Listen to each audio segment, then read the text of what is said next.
Los incas fueron conocidos como feroces guerreros y como maestros en la construcción. Su imperio fue el más extenso del planeta.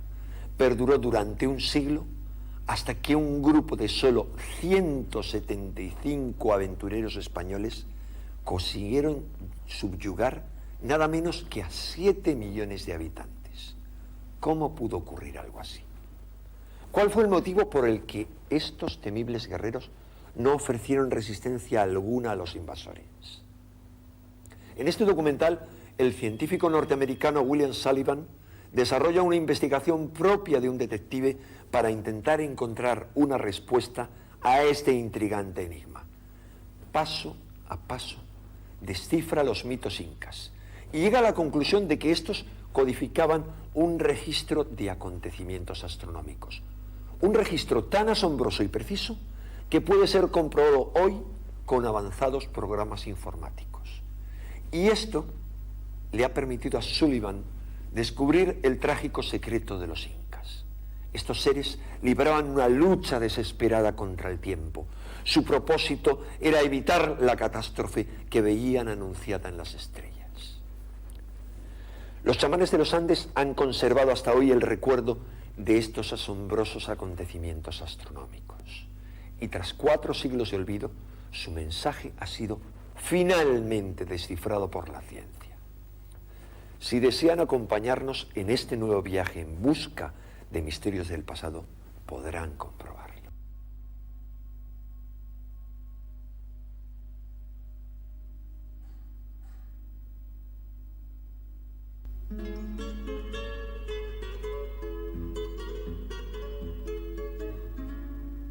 Sol radiante de los Andes, tú que caminas por el mundo.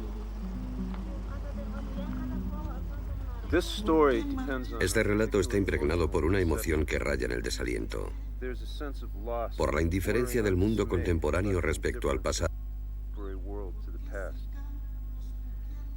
Y este sentimiento es como una sutil opresión. No nos perdamos, no nos olvidemos de los que se han ido antes, porque sin conocerlos a ellos, ¿cómo puede usted saber quién es? En 1532, la oscuridad envolvía un continente entero.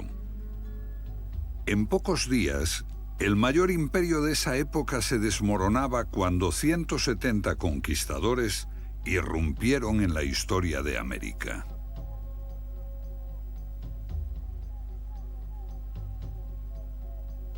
El sorprendente colapso del imperio inca es una crónica de terror, pero su final había sido anunciado por las profecías. Cuando empecé a estudiar la historia del Imperio Inca, me sorprendió que solo existiera durante menos de un siglo, antes de ser destruido por los conquistadores españoles. Más sorprendentes fueron las circunstancias que rodearon a la desaparición de este gran imperio.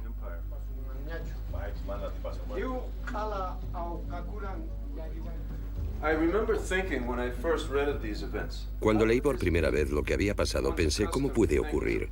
Uno está acostumbrado a pensar en el destino como algo más etéreo. Al final, supe que el destino de los incas estaba escrito en las estrellas.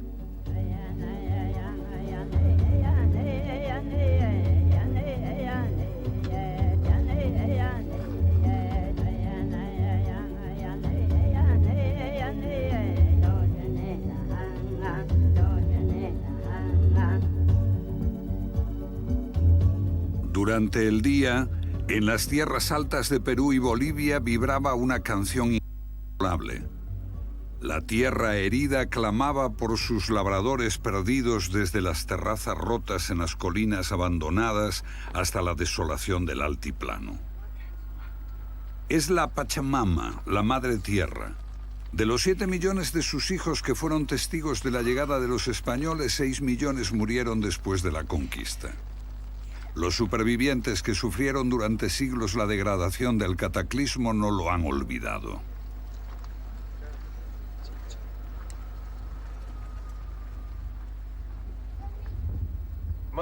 Mucho de lo que sabemos sobre el Imperio Inca proviene de los cronistas españoles. Los incas no habían desarrollado la escritura y muchos piensan que solo tenían una idea muy vaga de su propia historia. pero nada más lejos de la verdad. Para situar su propia historia en el río del tiempo, los incas crearon sus propias embarcaciones, los mitos. Esta idea es discutible. Hay ruinas y trozos de cerámicas que pueden mostrar el firme avance del hombre desde las cavernas, pero hay quienes creen que nuestros antepasados pueden haber sido más antiguos y distintos de lo que la arqueología oficial está dispuesta a aceptar.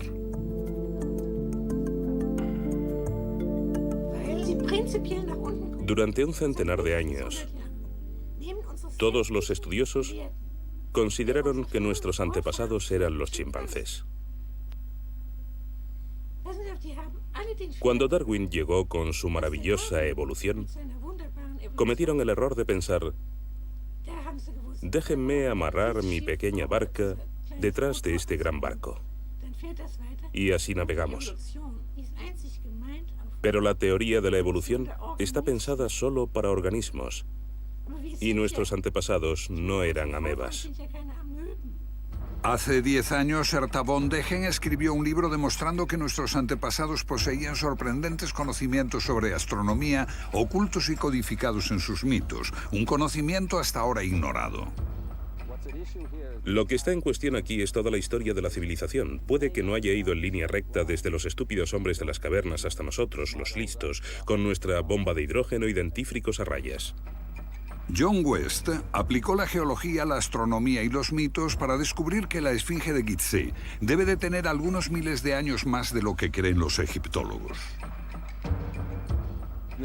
Entre muchos estudiosos existe la convicción de que el pasado distante es mucho más interesante de lo que parece y que la gente tenía entonces conocimientos más avanzados de lo que creíamos hasta hace poco.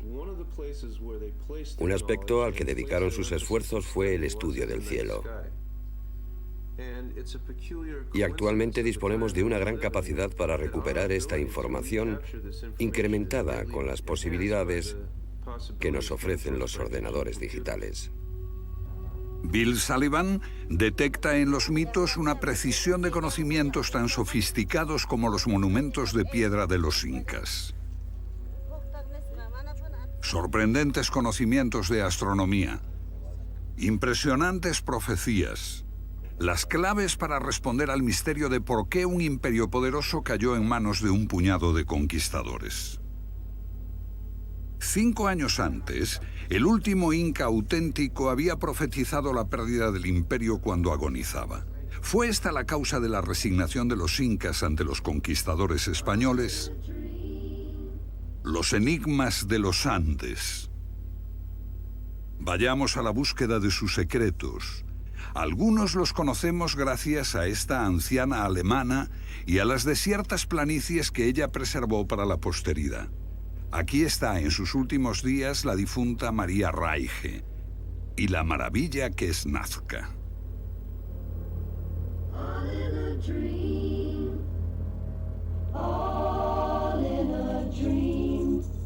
Un desierto cubierto de inmensas líneas y figuras muy antiguas.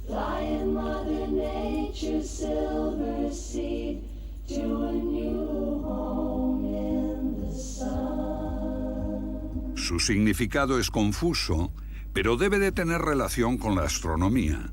Este es un testimonio de una visión mágica del mundo, el cosmos y sus poderes. Estas imágenes permanecieron mudas y desconocidas durante siglos porque en la Tierra son virtualmente invisibles, solo se captan desde el aire. El mono representaba la llegada anual del agua. El milagro de la vida para ese pueblo del desierto era anunciado por la aparición de esa constelación. Una enorme fortaleza destaca sobre Cuzco, antigua capital de los incas. Forma la cabeza de un puma con la ciudad debajo, que es el cuerpo del puma. Y esto solo es visible desde el cielo. Pero si el mundo entero cree que el desierto de Nazca es único, se llevará una sorpresa. El día del solsticio, cuando el sol está en el extremo norte o el extremo sur, en junio o en diciembre, el 21 de junio, el sol del solsticio ilumina las montañas del Valle Sagrado. Aquí, El investigador peruano Fernando Elorrieta descubrió una pirámide con una base 28 veces más grande que la Gran Pirámide de Gizeh, diseñada para permanecer invisible. Las líneas marcan los solsticios de junio y diciembre y también los equinoccios, el 21 de marzo y el 21 de septiembre. La pirámide solo puede verse desde las montañas. De ninguna manera es posible comprender que estamos sobre probablemente la pirámide más grande del mundo. Esta es la ventana donde ingresa la luz del sol en el amanecer de junio 21. Es un inmenso reloj de sol y de la eternidad. Los andinos no tratan de dominar a la naturaleza, sino de vivir en total armonía con una de las geografías más diversas del mundo. Lo fundamental fue crear, diseñar testimonios que vincularan al hombre con el cosmos. Y solo las personas especializadas, no las personas profanas, podían comprenderla. Los secretos de una élite de sacerdotes y de nobles. El 21 de junio se reunían aquí para contemplar un puma que aparecía en el solsticio, hasta que los españoles le cortaron la cabeza.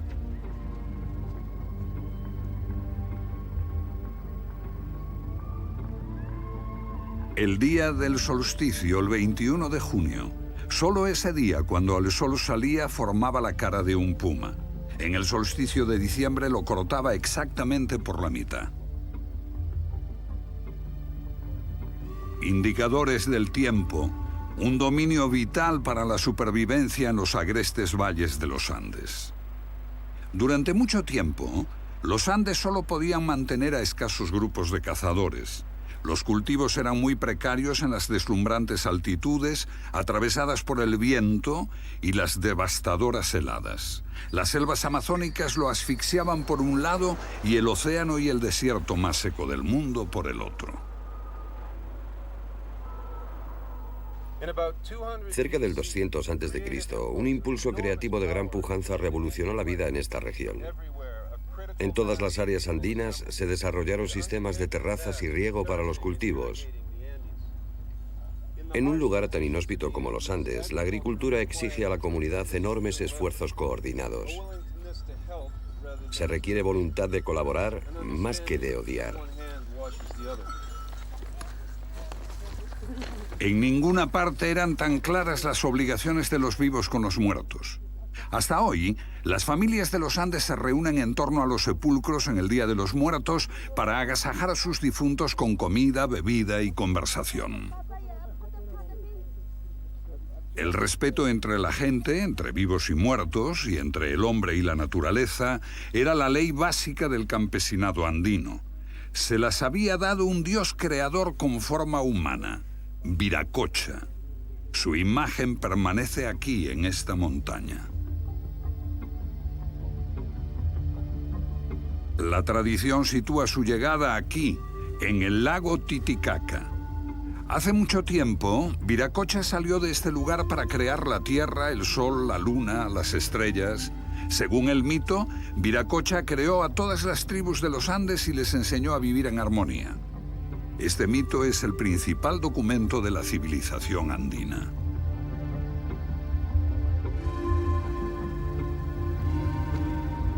Cada tribu poseía un lugar propio llamado Pacarina. Podía ser una fuente, una caverna o una colina, de la cual habían emergido los ancestros de cada tribu, llegados desde el lago Titicaca y enviados por el dios Viracocha para poblar los Andes. La Pacarina era como el título de propiedad de una tribu. Demarcaba el derecho de posesión de las tierras tribales desde tiempos inmemoriales. Lo genial de este sistema era que la Pacarina significaba el lugar del amanecer. Del mismo modo que cada estrella tenía un lugar fijo en el firmamento en relación con las otras, cada tribu tenía su propio territorio bien fijado y podía vivir en armonía con todas las otras tribus.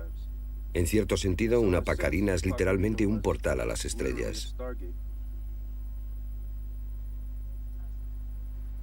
Aquí, en la cúpula del cielo, están escritas las formas de pensamiento de la civilización andina. De noche, resplandece un firmamento de brillo inmaculado. Aquí está la Vía Láctea, una banda brillante en el cielo centellea con tal intensidad que su gran espiral de polvo interestelar aparece con asombrosa nitidez. Oscura e insondable, estas nubes negras reciben el nombre de llama, cóndor, perdiz, sapo, serpiente, zorro. El zorro y la llama. Imágenes en el cielo nocturno de los Andes que serán cruciales en esta historia y que se reflejaban en sus tierras sagradas.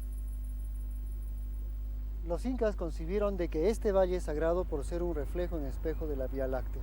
Por ejemplo, utilizaron las formas de la naturaleza para representar las imágenes de las constelaciones andinas, como el caso de la imagen de la llama junto al pueblo de Ollantaytambo.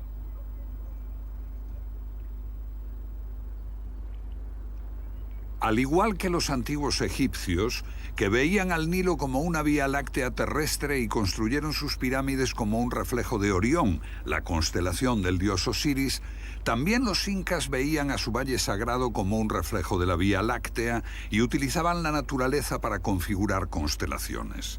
Por ejemplo, Hampatu, el sapo.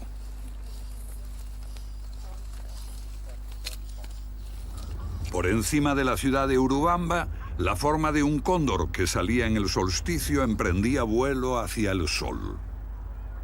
Aquí en Pisac, la imagen de la constelación del cóndor, con las alas abiertas en actitud de llevar a los espíritus a la Vía Láctea.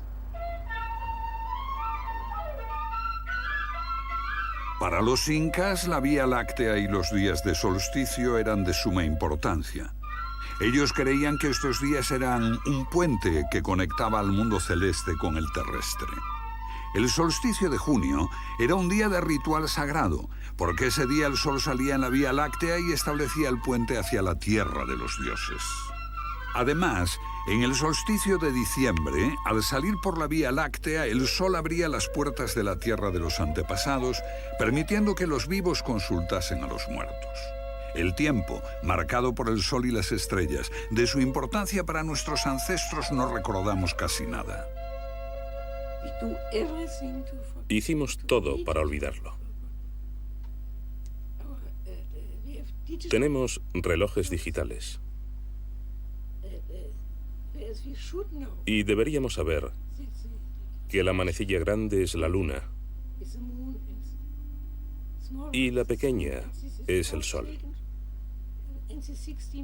Todo está tomado del sol, la luna y las estrellas.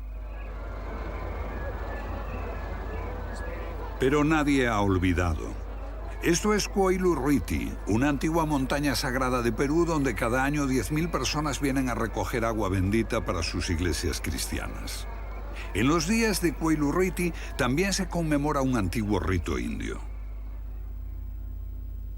En el mito occidental, el cazador celestial Orión se enfrenta a la constelación de Tauro, cuyo omóplato está formado por las 7 estrellas de las Pléyades, una constelación que desaparece durante un mes. Los días previos a la reaparición eran cruciales para los campesinos y su calendario agrícola.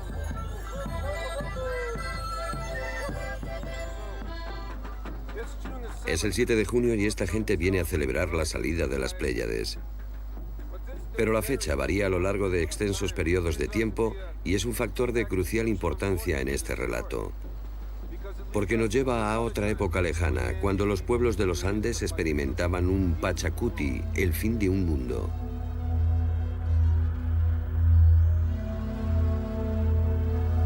Un Pachacuti, el fin de un mundo.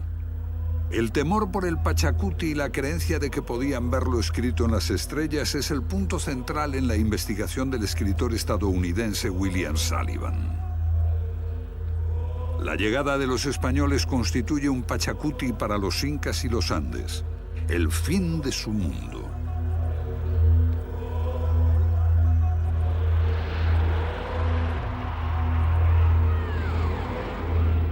Pero antes de eso, hay un mito anterior de inundación y diluvio, una versión andina de Noé y el arca.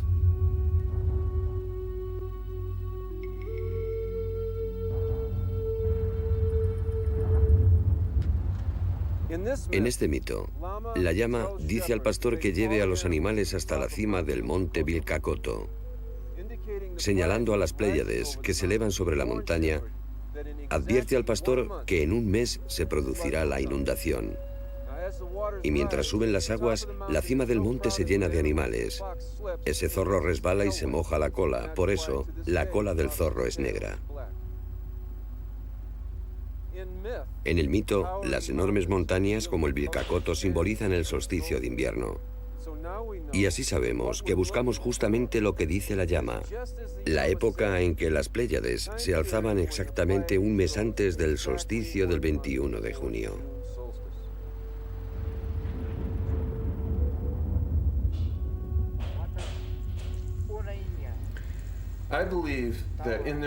Creo que sus mitos eran un mensaje al futuro y querían asegurarse de que este mensaje sería entendido. Descubrimos que dejaron dos pistas: lo que pasaba en el solsticio de junio y en el solsticio de diciembre.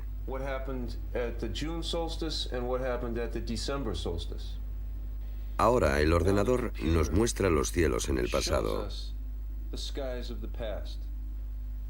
Lo que buscamos es el tiempo en que las Pléyades reaparecieron al amanecer, exactamente un mes antes del solsticio de junio. Esto es lo que ocurrió en ese solsticio, las Pléyades asomando justo antes del amanecer del año 650 después de Cristo. Y esto es lo que pasó en el solsticio de diciembre. Aquí está la llama, seguida por el zorro, y al amanecer la cola del zorro está por debajo del horizonte. Así sabemos por qué la cola del zorro es negra, porque este hecho ocurrió en el 650 después de Cristo y el mito señala que ese año fue la era de la inundación. En torno al año 650 después de Cristo ocurrió algo terrible. Por primera vez estalla una guerra a gran escala para gobernar los Andes durante 8 siglos. Si Sullivan está en lo cierto, los mitos nos aportan dos claves. ¿Qué pudieron haber visto en los solsticios de junio y de diciembre?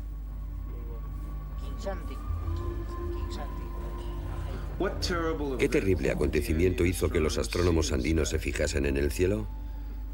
La clave está en la gran importancia de la Vía Láctea como un camino hacia el mundo de los muertos y los dioses. Y esto es lo que pasó. En el solsticio de junio del 650 después de Cristo, la Vía Láctea no estaba ya en el horizonte cuando salía el sol. Eso significaba que las puertas a la tierra de los dioses se habían cerrado. Los mitos dicen que Viracocha, lleno de pena, abandonó este mundo. Y de hecho, los agricultores recuerdan el inicio de una gran guerra, un cataclismo que destruía el equilibrio que el dios había construido. Lo que los chamanes andinos vieron fue un Pachacuti, un fin del mundo. Así, el puente hacia los dioses desaparecía para siempre. Mientras tanto, los Andes se convertían en víctimas de un estado altivo y brutal. Los gobernantes militares de Huari impusieron duros tributos y trabajos forzados. Los que se resistían eran eliminados en rituales sangrientos.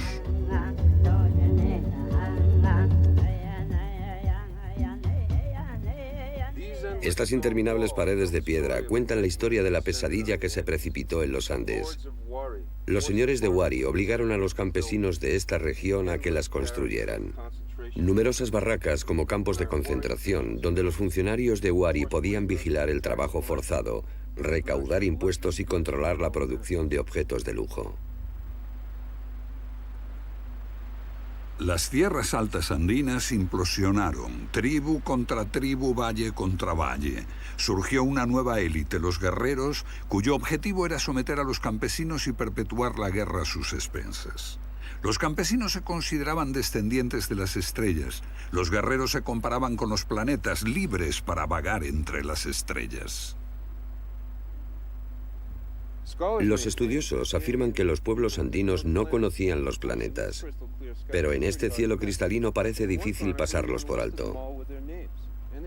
Un cronista hizo una lista con todos sus nombres y tenían un sorprendente parecido con los dioses planetarios de Grecia y Roma. Chasca Colior, la bella mujer de pelo rizado, era Venus. Aucha, el dios del tiempo, la justicia y la recompensa, era Saturno. El dios de la guerra, Acayoch, era Marte. Cuatahuililla, el mensajero, era Hermes o Mercurio. Y Pirúa, de donde puede venir el nombre de Perú, era el rey, el dios supremo, Júpiter. En este periodo, Viracocha, el dios que se había marchado, también fue visto bajo otro aspecto. Estos son restos de un templo inca dedicado al dios supremo Viracocha. Los españoles creyeron que esta era una palabra inca que significaba lejos desde el mar. Pero los incas se rieron porque la palabra viene de una región totalmente distinta y de una lengua que se hablaba en el lago Titicaca, donde se originaron los dioses. Y allí significa plano inclinado del mar celestial, pero ¿inclinado en relación a qué? Lo que se indica es la trayectoria descrita por el ecuador del Sol respecto al plano del ecuador terrestre. Y la posesión de este conocimiento era la clave para entender la precesión y el movimiento de las estrellas. El fenómeno astronómico de la precesión era el gran misterio que fascinaba a nuestros antepasados y no es difícil explicar. ¿Lo recuerda?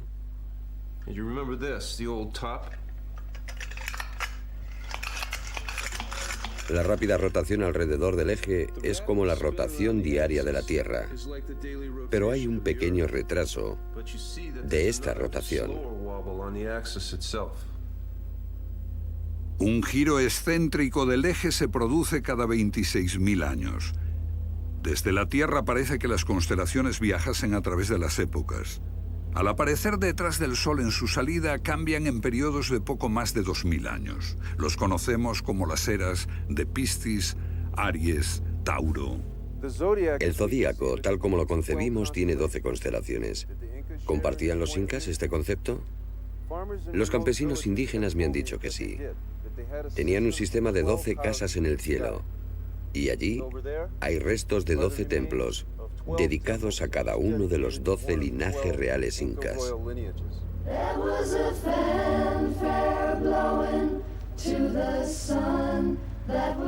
Los símbolos son distintos, pero el significado parece el mismo. El dios Viracocha se convierte en el regidor de este eterno movimiento y se identifica con Saturno, como ocurre en el mito griego con Van Di, el dios creador de China, dioses que distribuyen el tiempo y la precesión. Saturno era llamado el padre del tiempo, porque efectuaba un periodo más largo que cualquier planeta en torno al Sol. Y los antiguos utilizaban a Saturno para rastrear el inmenso trayecto del tiempo procesional a través de sus conjunciones con el planeta Júpiter. Para medir esa distancia de 26.000 años existía este atajo. Saturno y Júpiter se unen cada 20 años. Cada conjunción ocurre a una tercera parte de su paso a través del zodíaco, pasando ligeramente por su anterior ubicación. Después de 40 conjunciones, unos 800 años, vuelven a su lugar de partida. Un atajo a la precesión desconocido por nosotros durante mucho tiempo. Pero los pueblos andinos lo sabían muy bien. Aquí, en este templo, los sacerdotes ejecutaban 40 danzas. Los incas contaban las tribus por unidades de 40. El número sagrado 40. La clave para calcular la precesión de los equinoccios y el símbolo del eterno retorno aparece en el ritual.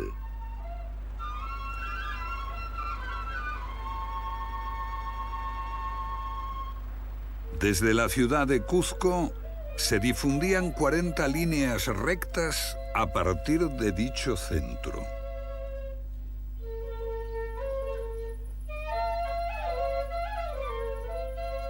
Aquí surgió un nuevo poder en los Andes, los incas, durante un momento breve, brillante en el tiempo. Su aparición queda oculta en los mitos. Los narradores dicen aún que el dios Viracocha bendijo a sus antepasados al dejar este mundo y dio su apoyo a los incas para asegurar sus derechos en este mundo. Bill Sullivan cree que también este mito tiene otro significado. Los incas asimilaban su mítico antepasado, Manco Cápac, al planeta Júpiter. Y el mito señalaba una conjunción de Saturno y Júpiter que anuncia al mundo entero cómo los incas, con la bendición de Viracocha, habían llegado para gobernar en los Andes. Una forma de legitimar su derecho al poder. Pero por alguna razón los incas van más allá.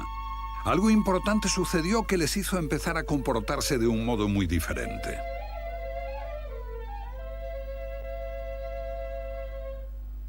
Según una tradición, el imperio inca nació bajo la sombra de una profecía. Su origen se sitúa en torno al año 1440, menos de 90 años antes de la llegada de los españoles. Los incas son solo una tribu más entre muchas, y su valle de Cuzco está siendo invadido por un enemigo odioso. Su viejo rey está en retirada, está desesperado, pero no solo por ese ataque enemigo. Dentro de 5 generaciones, dice a su hijo Yupanqui y a sus generales, habrá un fatal Pachacuti, un final de los tiempos, y la totalidad de los Andes será destruida. Pero su hijo, el príncipe Yupanqui, no quiere rendirse, aparta a su vacilante padre y se hace con el mando.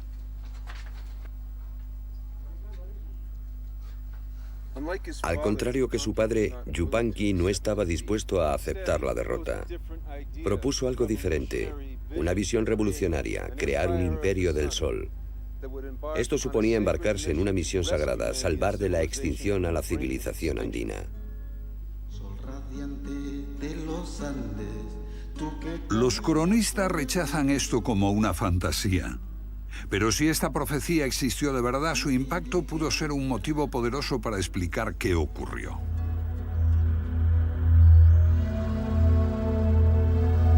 El príncipe Yupanqui asume un nuevo y significativo nombre: Inca Pachacuti, el que derriba el mundo.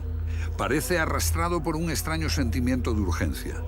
Partiendo del estrecho valle de Cuzco, él y sus 4 sucesores inician un curso de expansión. En una de las más inaccesibles regiones de la Tierra, conquistan un imperio de una extensión similar a la existente entre Canadá y el Caribe, o desde Islandia al Sáhara, en un breve periodo de solo 80 años. Abolieron horrores tales como el canibalismo y la explotación de los campesinos por la clase guerrera, y restauraron la paz después de 8 siglos de continuas luchas. Así se impusieron sobre los otros. Llamaron a su reino el Imperio del Sol. El Inca Pachacuti no pudo recuperar la antigua paz de Viracocha. Favorecer a los campesinos oprimidos podía crear conflictos con los guerreros. Para evitarlo, ofreció a estos últimos el prestigio de participar en la creación del Imperio del Sol. Y así, la trayectoria de los guerreros se iluminaba con las imágenes del Sol y de brillantes estrellas y planetas. Existía un sentido y un objetivo. En todas las empresas de los incas había un reconocimiento de profunda tristeza, como también un sentido de la belleza y un placer en el riesgo ante la posibilidad de una tragedia. Si había que luchar en muchas batallas, había que superar muchos obstáculos, pero por encima de todo, había un extraño y poderoso carisma que defendía a los pueblos andinos que tenían su centro en el Cuzco.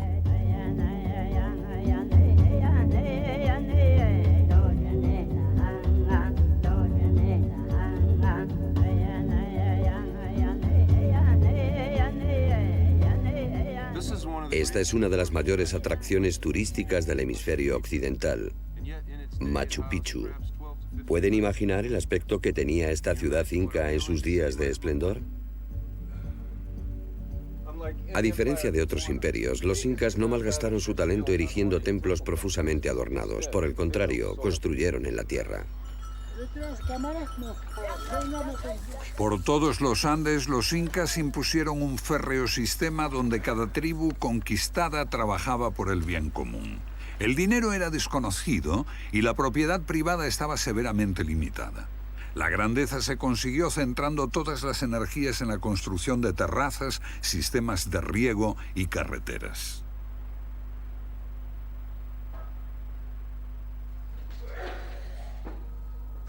Aquí, para provecho de los viajeros, los incas construyeron un refrigerador natural.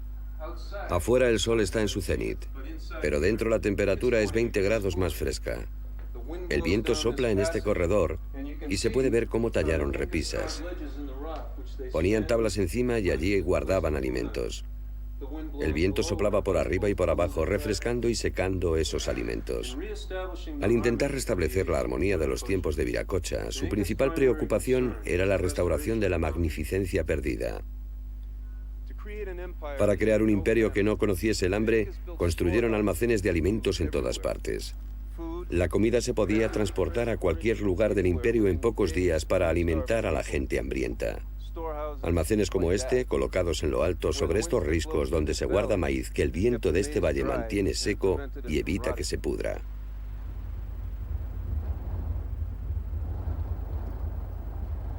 Con el mismo espíritu, los incas trabajaron sin descanso para desarrollar mejores tipos de cultivo.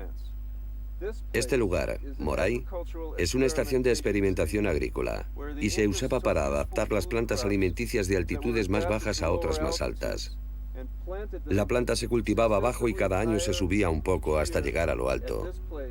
Así se preparaban cultivos genéticamente modificados para resistir las condiciones de las zonas altas.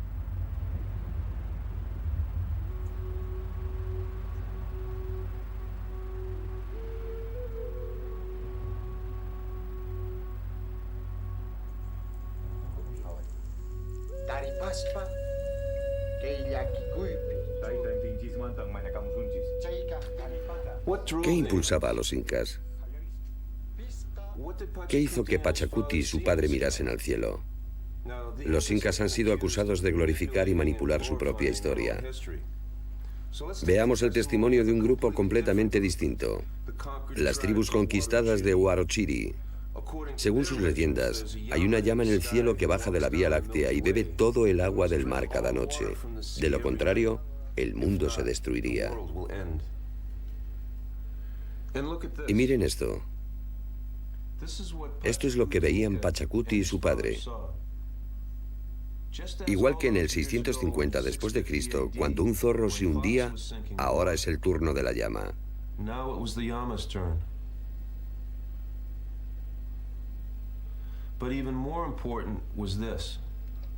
Pero aún más importante es esto que veían los sacerdotes astrónomos.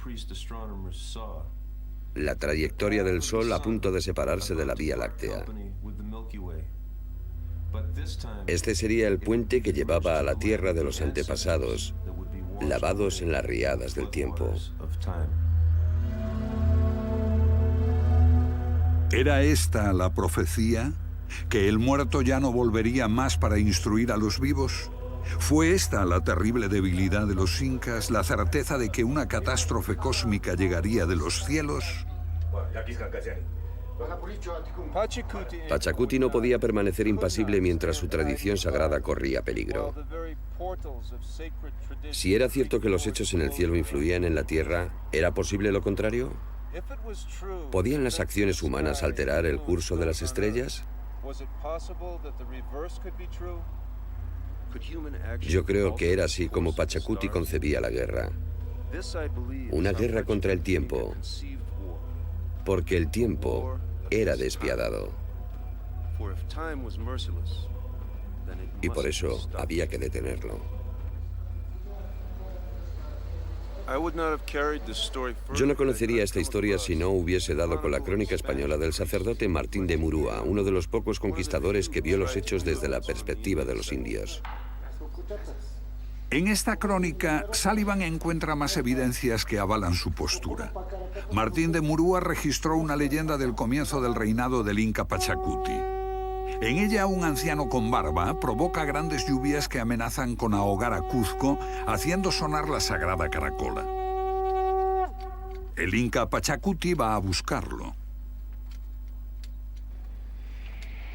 Todo esto puede reflejar un acontecimiento histórico. Fuertes lluvias amenazaban la capital del Cuzco. Pero el mito menciona también un acontecimiento astronómico. Se trata de la conjunción de los planetas Júpiter y Saturno. La verdadera alarma para los incas era que esta conjunción de planetas tuviese lugar en el mismo punto que en el 650 después de Cristo. Habían pasado 40 conjunciones y ahora Saturno y Júpiter ocupaban justamente el mismo lugar en el cielo.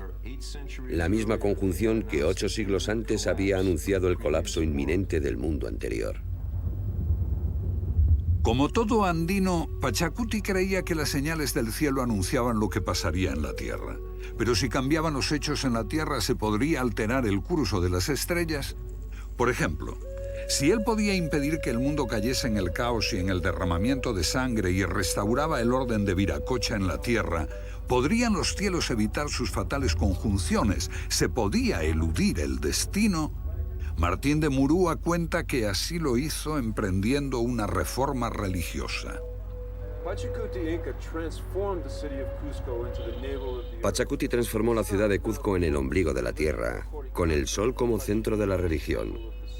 El Coricancha, el templo del sol de Pachacuti, estaba revestido en oro, y de aquí salían 40 rayos llamados seques, que señalaban al horizonte.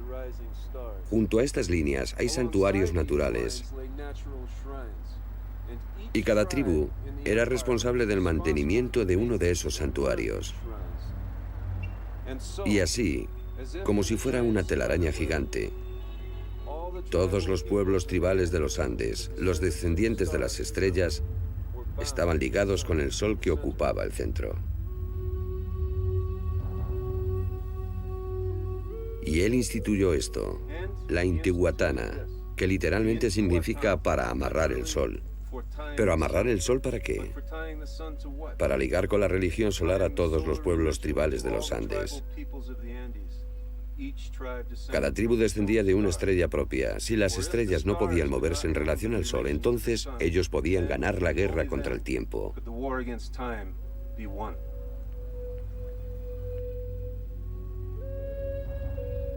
Y Pachacuti se convirtió en soberano de todos.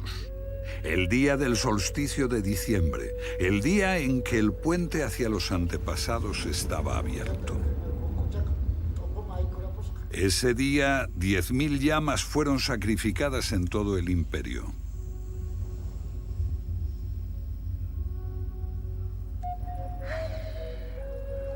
Su sangre fue bendecida y colocada en pequeños cuencos de cerámica.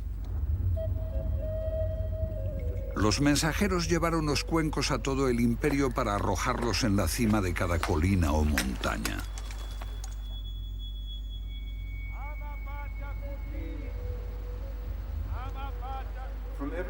De todas partes del imperio, las tribus enviaban delegaciones aquí, a Cuzco. Cada una llevaba 2 niños inmaculados. Algunos de esos niños eran sacrificados aquí, en Coricancha, en el más solemne de todos los rituales, conocido como el Capac Cocha. Todas las delegaciones eran acogidas en Cuzco para la santificación, y desde allí regresaban a su tierra natal con los niños supervivientes.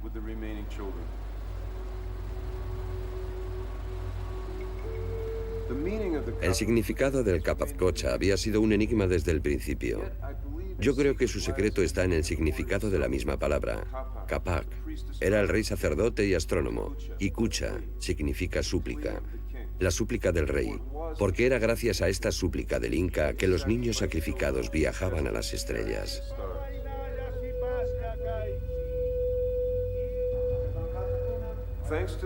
Gracias a la crónica del sacerdote Murúa, conocemos ahora las verdaderas palabras de la súplica. Que el sol y la luna sean jóvenes para siempre. Que la tierra siga en calma. Ama Pachacuti.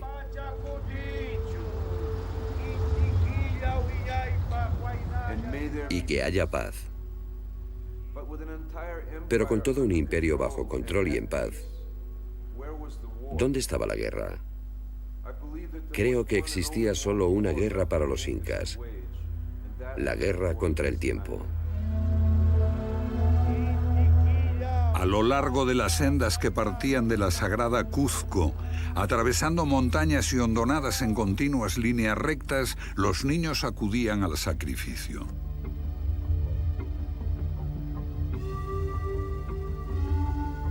Aún los encontramos allí, acompañados de sus muñecos, pequeños cuyo destino era llevar al cielo las súplicas del mundo. Una resonancia fascinante se estableció entre extremos de horror y belleza. Había que anticiparse e impedir el cumplimiento de la profecía para salvarse de la destrucción. Este fue el secreto de la familia real y de un pequeño círculo de iniciados. Pero este secreto grabado en los muros también era conocido por otros astrónomos. Creo que en México una profecía similar hizo a los aztecas librar su propia guerra contra el tiempo, pero con terror, alimentándolo al sol con decenas de miles de víctimas sacrificiales. Al luchar contra la misma terrible visión del futuro, los incas recurrieron a las aguas del dolor en lugar de a las de la cólera, y así enviaban niños inmaculados como emisarios a las estrellas, emisarios con un desesperado mensaje para abogar por la humanidad ante los jueces del cielo. Este ruego, llevado al cielo por las almas de los niños sacrificados, revelaba el sentimiento de que el Creador había abandonado a su creación.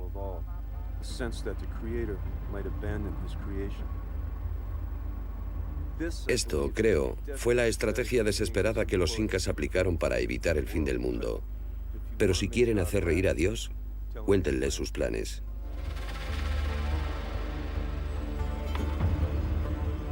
...1492, más lejos, hacia el norte, los españoles descubren el Nuevo Mundo. Y poco después, el imperio azteca de México, desconocido por los incas, es aniquilado.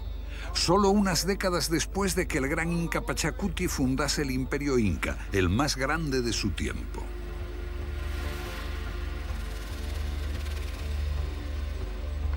El quinto gran inca, el último de ellos en gobernar, Huayna Cápac, yace moribundo por una enfermedad desconocida. Es el flagelo de la viruela que los europeos trajeron al Nuevo Mundo y ahora les precede. La historia dice que sus últimas palabras fueron estas: entonces voy a ser el último, la guerra está perdida. Creo que lo que realmente le conmovió fue lo mismo que el inca Pachacuti había visto y temido: el camino del sol, partiendo de la Vía Láctea, y la creencia de que la entrada en la tierra de los muertos, en el mundo de los antepasados, estaba cerrada. Y este hecho se acentuaba por una única conjunción de los 5 planetas visibles, un hecho registrado hasta en China. Venus y Mercurio se unían con Júpiter y Saturno, y con Marte, el planeta rojo de la guerra. Los otros 4 no se detendrían, pero Marte se quedaría rezagado en el cielo y contemplaría la destrucción inminente.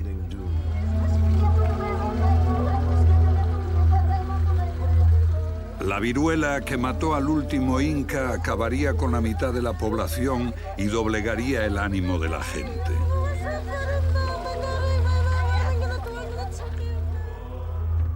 La aparición del fenómeno que hoy conocemos como la corriente de El Niño azota el país y destruye las tierras costeras. Estalla una guerra civil entre los aspirantes a reinar, destruyendo la confianza de la gente en un liderazgo justo. Solo entonces llegaron los conquistadores españoles.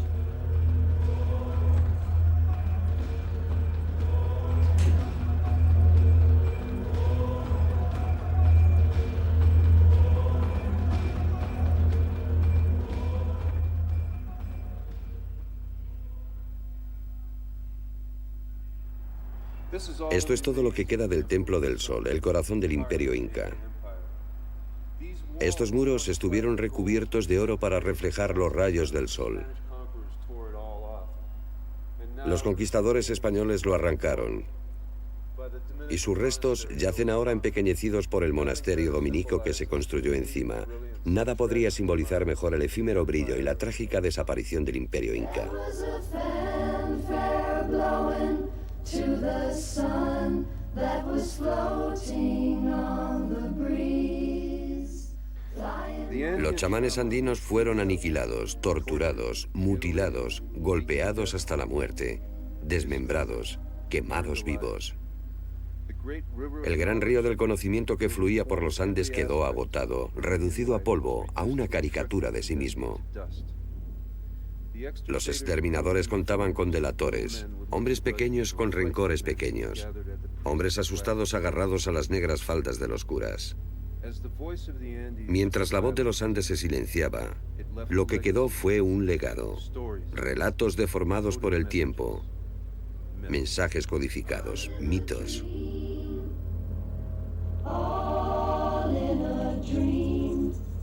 Los incas se esforzaron en crear paz y justicia, para unir a las tribus guerreras, para crear magnificencia y belleza. Construyeron un sistema de carreteras de una distancia parecida a la que hay entre La Habana y la bahía de Hudson. Cubrieron los Andes con terrazas e irrigaron los campos. Unos logros no igualados por China o Roma, o por cualquier otro imperio. Porque los incas hicieron esto en menos de un siglo, en una tremenda explosión de energía. ¿Por qué? Es posible que ahora lo sepamos. Sol radiante de los Andes, tú que caminas por el mundo. ¿Por qué marchitas florecillas sin que lleguen a dar fruto? ¿Por qué secan los puquiales sin que beba el camino?